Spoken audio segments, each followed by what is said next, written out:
Como eu disse no último vídeo, quando falamos sobre os Nefilins, citamos um evento que mudou completamente a história da humanidade: o dilúvio.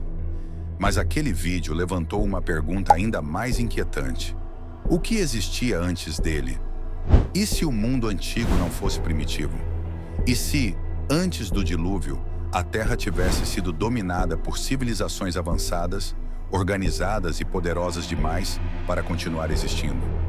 Neste vídeo vamos explorar as civilizações que teriam existido antes do dilúvio, civilizações mencionadas em textos antigos, mitologias espalhadas pelo mundo e até em evidências arqueológicas que desafiam tudo o que aprendemos na escola. Talvez o dilúvio não tenha sido apenas um castigo, talvez tenha sido um reset global da humanidade.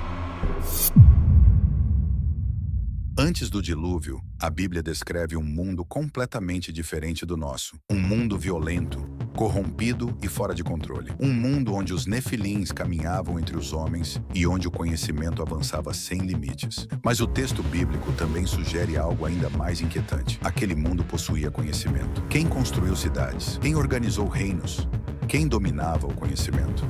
Textos antigos indicam que o mundo pré-diluviano possuía hierarquias, domínio de técnicas avançadas, agricultura primitiva combinada com engenharia, além de uma longevidade que hoje parece impossível. Não era um mundo caótico, era um mundo estruturado, talvez até demais. E isso não aparece apenas na Bíblia. As tábuas sumérias, por exemplo, falam de reis que governaram antes do dilúvio, reis que teriam reinado por milhares e até dezenas de milhares de anos. Eles não eram descritos como homens comuns, eles eram chamados de reis divinos, seres que teriam recebido conhecimento diretamente dos deuses. Esses textos afirmam que, após o dilúvio, o poder desses reis desapareceu e o mundo entrou em uma nova era, muito mais limitada. Isso levanta uma pergunta desconfortável: o que exatamente foi perdido nesse evento? E quando analisamos mitologias de diferentes culturas, o padrão se repete. Sumérios falam de Utnapishtim, a Bíblia fala de Noé, os gregos falam de Deucalião, os hindus falam de Manu, povos indígenas falam de grandes águas que engoliram o mundo. Todos contam a mesma história: uma grande inundação, uma humanidade corrompida e poucos sobreviventes encarregados de recomeçar tudo. Culturas que nunca tiveram contato entre si, descrevendo o mesmo evento. Talvez isso não seja apenas mito. Göbekli Tepe, por exemplo, é uma estrutura com mais de 12 mil anos.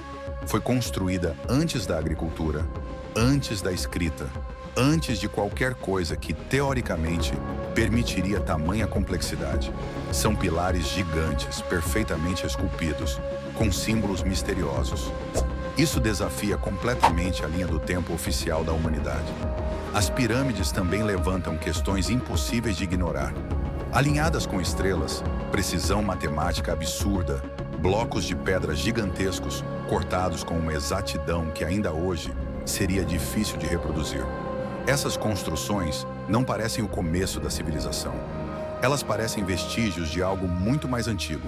E é aqui que entramos em uma das histórias mais controversas de todas. Atlântida.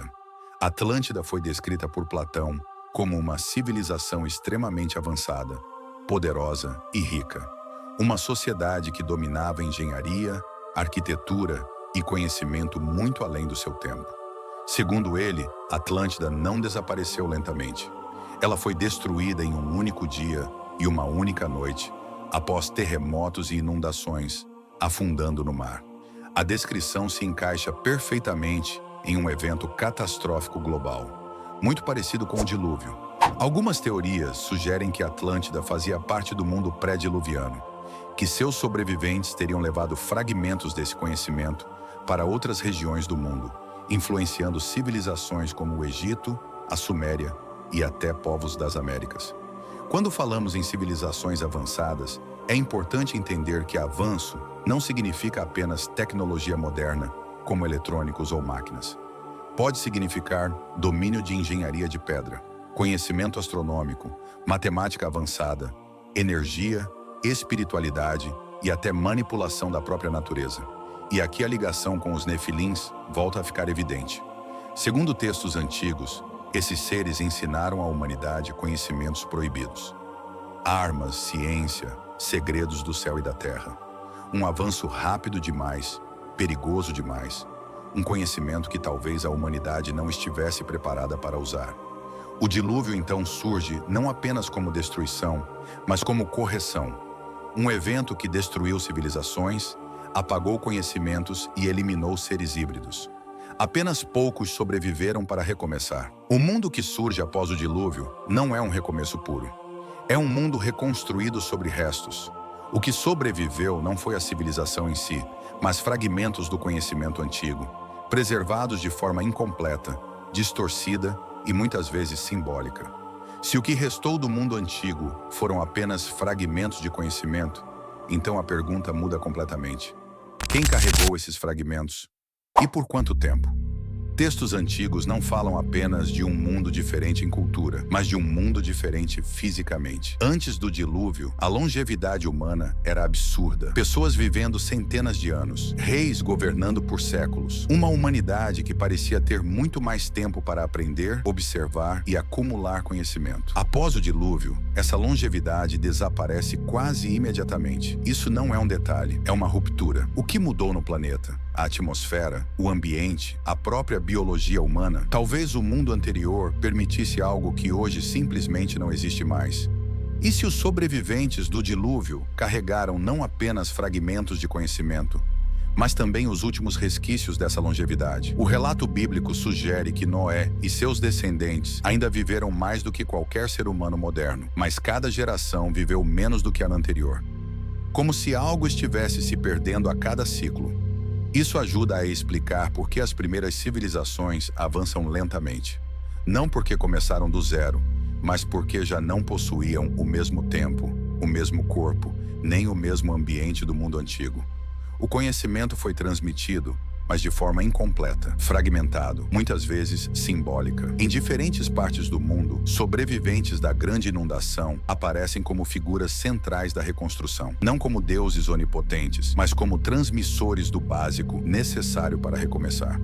No Egito, figuras associadas a Osíris e Thoth aparecem ligadas à ordem, escrita e leis. Na Suméria, os deuses civilizadores reaparecem após o caos para reorganizar a sociedade. Nas Américas, relatos falam de homens sábios que vieram das águas para ensinar agricultura e construção. Civilizações separadas por oceanos, herdando o mesmo padrão. Com o tempo, esses fragmentos se espalharam pelo planeta, assumindo a forma de mitos, lendas, religiões e símbolos que atravessaram gerações. Talvez o dilúvio não tenha apagado o mundo antigo por completo. Talvez ele tenha permitido que apenas vestígios sobrevivessem, tanto do conhecimento quanto da própria humanidade como ela era antes. E se o mundo moderno não for uma evolução, mas uma versão reduzida de algo que já existiu? E isso nos leva à pergunta mais inquietante de todas. E se o verdadeiro perigo dessas civilizações não foi o que elas construíram, mas o que elas descobriram?